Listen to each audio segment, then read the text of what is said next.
Let's begin this hour with the first test of a ground-launched cruise missile here in the U.S. in about 30 years. It's the first since Washington announced its withdrawal from the INF Treaty earlier this month. Now officials in Moscow and Beijing are accusing the U.S. of starting a brand new arms race. Joining us to discuss, we have professor and Cold War historian Jeremy Kuzmarov. Jeremy, good to see you. Does Moscow have a valid point about this latest cruise missile test, that it shows the U.S. had originally long planned to withdraw from the INF Treaty, despite them blaming Russia for the withdrawal? I think so. Well, there had been allegations that the United States had violated the treaty beforehand with missile launchers in Romania. But this shows that, yeah, very likely this has been planned out for a long time. And I think the public has been conditioned with all this demonization of Russia that has been occurring over the last 4 or 5 years.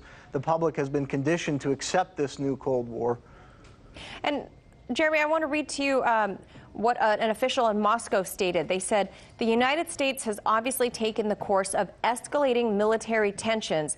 We will not succumb to provocations. We won't allow ourselves to be pulled into a costly arms race. So do you think this is true in light of this recent missile testing, especially as it pertains to Russia? They've also tested some stuff. Will they be able to avoid another arms race? I think it'll be difficult to near impossible for Russia. I mean, Russia has to defend itself and stand up for itself in the international arena, so they're going to have to respond. And the United States in this new Cold War has been very aggressive. The United States had promised that it wouldn't expand NATO on Russia's borders, but it's gone ahead and expanded NATO, and that's seen as a threat from a Russian point of view. And the United States is also heavily arming the Ukrainian military as it's made its incursions into eastern Ukraine. So these are all seen as provocations from a Russian perspective, and they do, I mean, it's a responsibility of their leadership to stand up for their country and defend themselves. And in your perspective, what would be a proper response from Russia at this point? Well, I think Russia should try and do everything it can to try and mitigate tensions and to raise concerns in the international community that a new arms race will be very destructive for both sides, both for the United States and for Russia. And this is very dangerous for the world at large because it could lead to a war or even a nuclear war. So I think raising that alarm in the world community, while at the same time they do have to prepare to defend their society and their country if the United States is going to threaten them.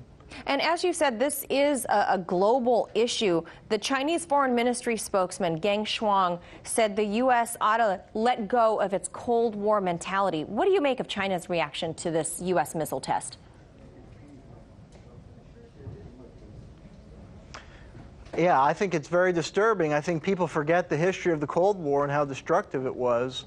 And I think we have to remind the public that the Cold War led to a heavy investment in military at the expense of social welfare programs and nearly led the world to the brink during the Cuban Missile Crisis. So you don't think it was out of line for China to chime in here? Well, China's also been threatened. I mean, both the Obama and Trump administration have engaged in military escalations in the Southeast Asia, South Pacific seas with a naval buildup. There are allegations that the CIA is supporting the protesters in Hong Kong. So, China has felt the threat as well from the United States. So, I mean, there is a natural reaction for Chinese as well as Russian leaders to be alarmed by certain U.S. behaviors and to raise concern among the world community as to what the United States is doing. So I think that's appropriate.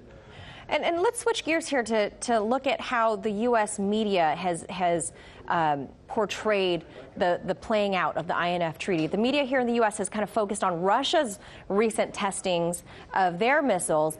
But what critical points do you think they have ignored as it pertains to the U.S. actions? Well, I think the media coverage, is very one-sided. They depict Russia as this major military threat. They employ this kind of Cold War language and stereotypes about Russia, and they're not really critically scrutinizing what the United States has been doing to provoke Russia. Things like stationing missiles along Russia's, in Eastern Europe, things like expanding NATO towards Russia's borders, that's rarely mentioned in the media. So Russia looks like the bad guy and looks like the menacing threat to humanity, But when you look at the big picture and you look how the United States has provoked Russia, and also how the United States has a military empire of bases, these things are never discussed. So the world looks a lot different when you consider what the United States is doing. You can see that a lot of Russian activity is more in the realm of defense and trying to defend themselves, but they're presented as the aggressor and the danger to a world order. Yeah. All right. We'll have to leave it right there. Thank you for bearing with us through this few-second delay.